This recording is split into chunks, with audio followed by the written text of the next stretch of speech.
Hey guys, get ready with me while I tell you a crazy story from when I was in active addiction. So this was years into my addiction. I was already mixing stuff. I had tried everything. I was also using I was really bad. I was driving with no license. I had no business doing any of this. It was very dangerous for me and for the people around me. I'm very grateful and blessed that things didn't turn for the worse. My family was worried about me, but we'll get to that later at the end of the story. I was mixing footballs with my DOC. And yes, I'm keeping it censored. My DOC was for pain. And I was mixing footballs, which is for anxiety. It's very dangerous to do. And it was scary because what I was doing, I would do my DOC, wake up. I didn't want to be sick. I would do that whole spiel. I was doing that all day. And then during the evening time, I was doing footballs. I was blacking out. It was very scary, you guys. I did this for like months. I don't know how I survived. I'm grateful to be alive.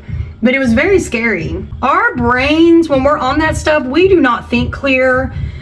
We're not even thinking at all. All we're doing is literally trying to not be sick. And it's sad. It's sad that that's all you care about. And it's scary. It's sad and it's scary. One night I went to the gas station. I needed gas and I think some smokes. I go in. I'm looking around at like the snacks because you always want sweets when you take that stuff. So I went to grab the sweets and I saw ibuprofen. I don't know what in my mind made me grab ibuprofen, but I took the ibuprofen, put it in my purse or my pocket, I can't remember. I look up and there's a police officer in the gas station.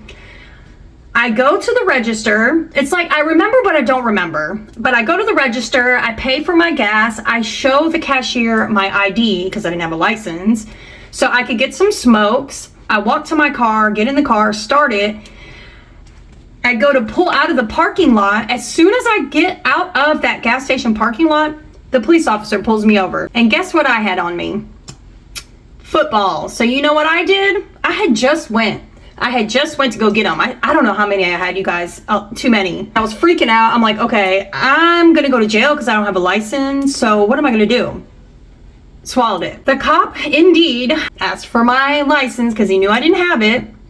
I went to jail for no license. While I was in jail, I remember like bits and pieces of it. I remember girls yelling like, hey. But I don't really remember too much. But what I do remember is the next morning when I got up, I came to and I woke up in jail. You guys, that was so scary. And my bunkie, I made a video about this. This really happened. I'm like, where am I? What's going on? She's like, you don't remember? You've been talking to me. You don't remember anything you've been talking about all night? I'm like, no, I don't even know what happened.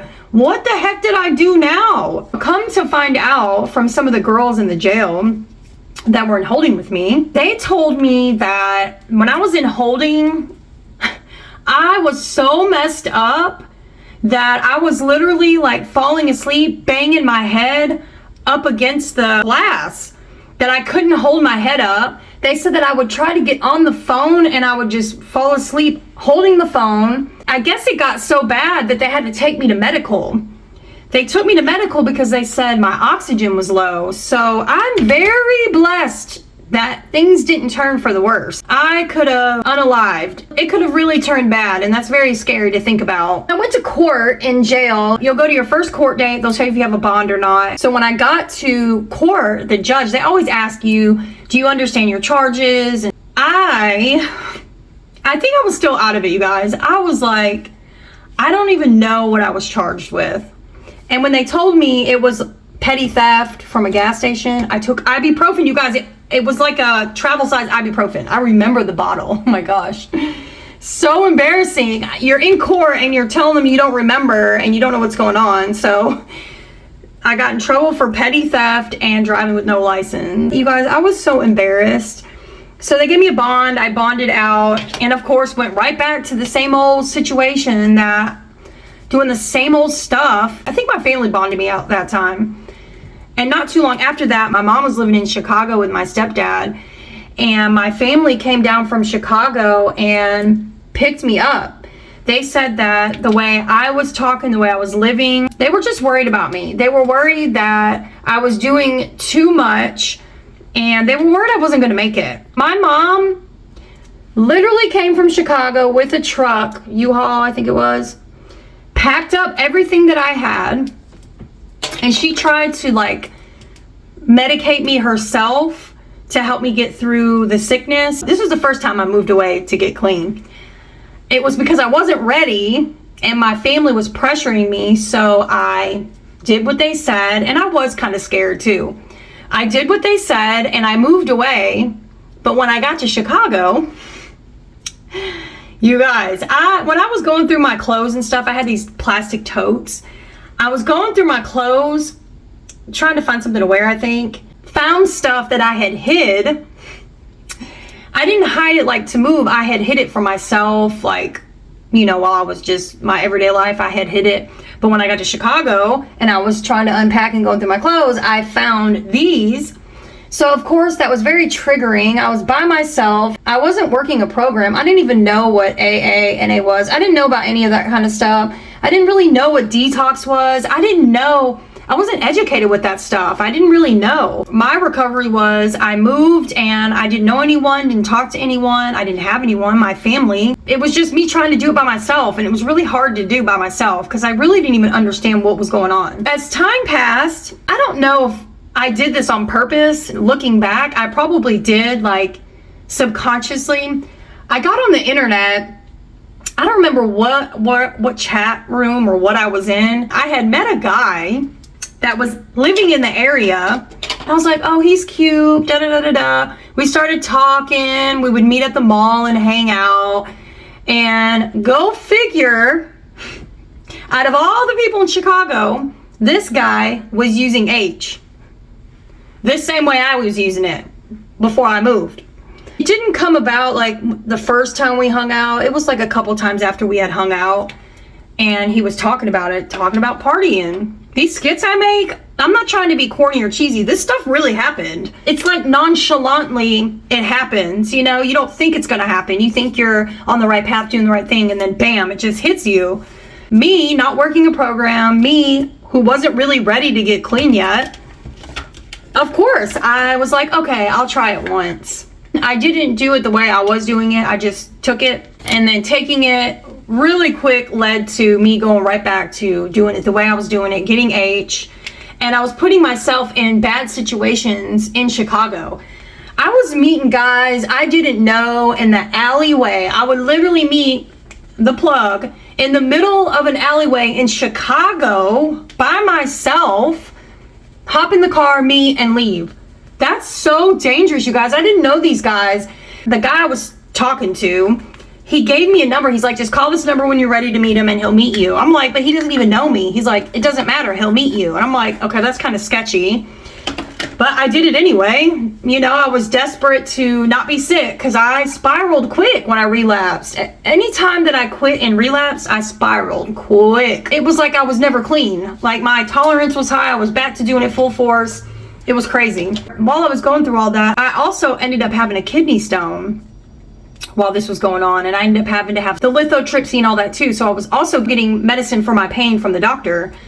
So everything was just, it was just bad, you guys. My mom thought she was helping and she was holding my medication and trying to distribute it to me, but on the side I was meeting this dude doing that, and it was bad. So it was really bad. So me going through my surgeries last year without meds, for me, yes, it hurt and I'm still hurting, but for me, it was empowering to be able to get through that because of what I put myself through the first time it happened, you know, secretly hiding that I was back strongly into my active addiction, my mom thinking she's helping me. So long story short, I ended up leaving Chicago to go back to Tennessee, and you guys, this is my luck. As soon as I got off the plane in Tennessee, the cops were waiting there for me because I had a warrant for my arrest.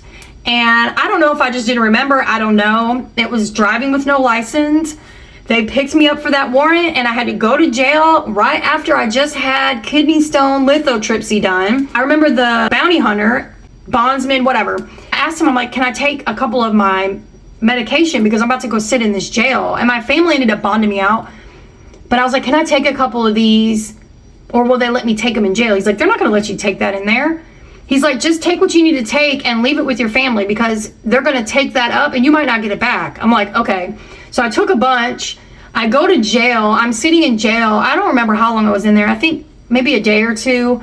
But I had just had the surgery done. The jail did not care. They didn't care. I was all bruised. I could barely walk. The jail doesn't care. They just throw you in the cell and leave you. They don't check on you. None of that. It was the worst experience ever, you guys. But you know what? When I got out of jail, I still went back out there and used. That is how sick addiction is. It is so bad, you guys. There's crazy scenarios, crazy situations we put ourselves through in active addiction. And even we can't even make sense of it while we're going through it. We're just doing it. It's like you're not even yourself. You're completely someone else. It's crazy. I'm very grateful to be alive. I'm very grateful to be in recovery. I'm very grateful to be here to share my story with you guys. I'm telling you guys this because relapse does happen. I'm not saying to go out and do it, but it does happen. You can pick yourself back up and try again. Keep trying. I kept trying, and now I'm years into recovery. You just got to keep going no matter what, no matter how hard it gets. Don't beat yourself up. Nobody's perfect. There is no like perfect plan on how to do this. We're all different. We're all just literally trying to survive any way we possibly can. So no matter who you are, no matter what you're going through, whether it's addiction or not, pick yourself back up and keep trying, you guys. We have to. We got to keep going. I feel like the harder you try, the more the reward is. And then you start noticing the little things. You start appreciating the little things because we didn't have those little things. We didn't even notice those little things before.